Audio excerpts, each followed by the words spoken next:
Hi everyone. Okay, here's the video I promised on treatment planning. So let's see here. I'm going to share my screen with you. Okay, hopefully you can see that. It should say treatment planning at the top of your screen. In the last video, I went over the biopsychosocial assessment, and this document is still part of that assessment document. This comes after case conceptualization. So you've seen your client a few times, you've completed your biopsychosocial assessment, you're fairly confident in your diagnosis and conceptualization. And so now it's time to do treatment planning, right? So, so this first section, I think it's really important. There's a few things I'd like to start with here. One is when we're doing treatment planning, we're going to be immediately going back to the presenting problem, because even though we have a diagnosis, even though we understand or we think we understand conceptually how the client is in the situation with their mental health from this theoretical perspective, just because we have maybe two different people that meet the criteria for bipolar disorder doesn't mean that their symptoms are going to be exactly identical.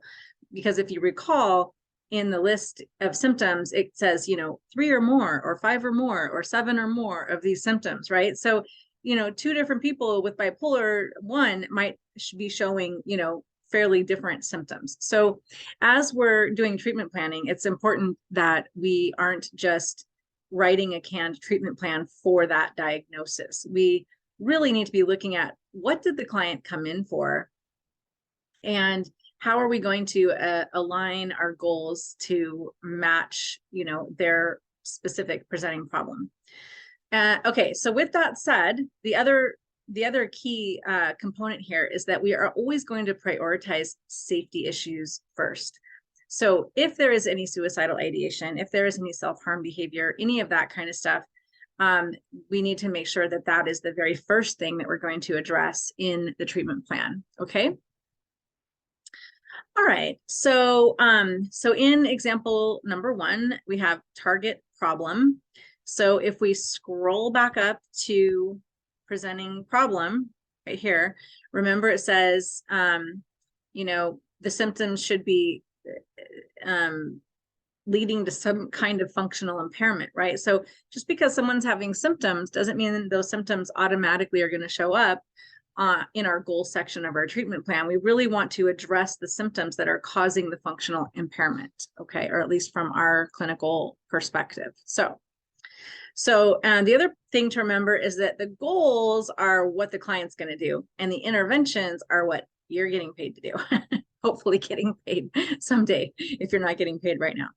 So, okay, so let's just say, for example, goal number 1 is going to be if somebody's coming in and they have, let's say, they have major depressive disorder.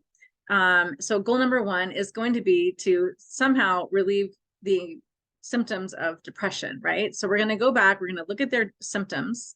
We're going to say, what symptoms are they struggling with? So the client is reporting difficulty getting out of bed every day, being late to work. They're concerned about losing their job because their work performance is down.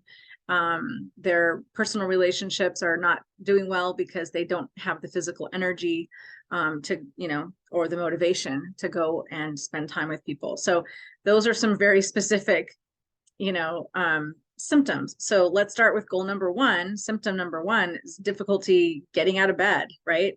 So we might start with target problem, reduce symptoms of depression. Now, if you want SMART goals, it's got to be specific. So it might say, as evidenced by, client gets out of bed by 8 o'clock, 5 out of 7 days a week, or something like that, or client makes it to work on time every day, or, those types of things.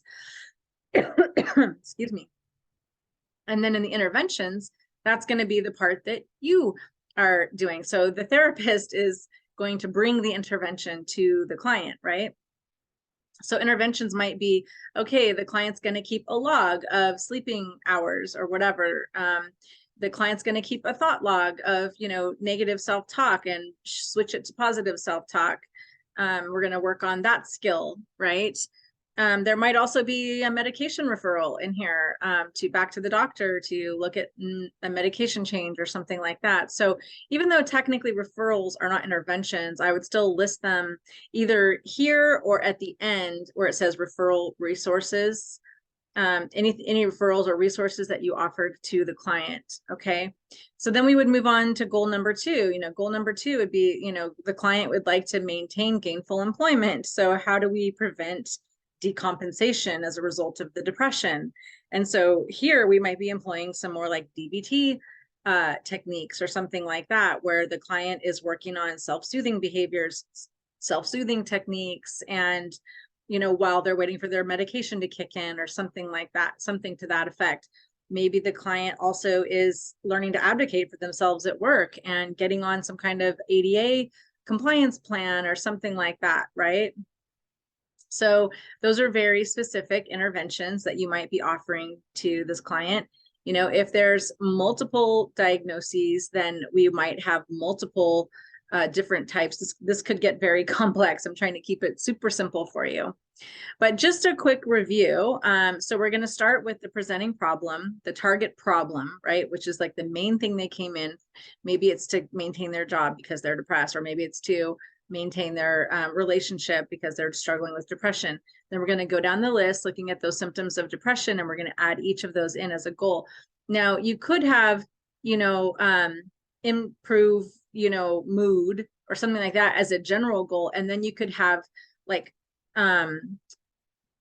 sub goals or objectives underneath that goal that are very specific to like meeting the SMART goal standards, right? That would be acceptable as well. Again, in any situation where you're working, they might have really specific ways that they want you to write your treatment plan. In fact, a lot of folks have templates that they want you to use. So this is just a very brief overview. But 2 things to keep in mind for our purposes is that the goals need to align with the symptoms that the client is experiencing that they've reported to you.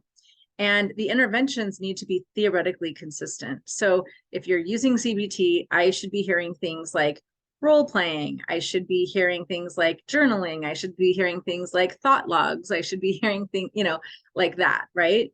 And for example, if you're doing solutions focused theory, I might be hearing things like,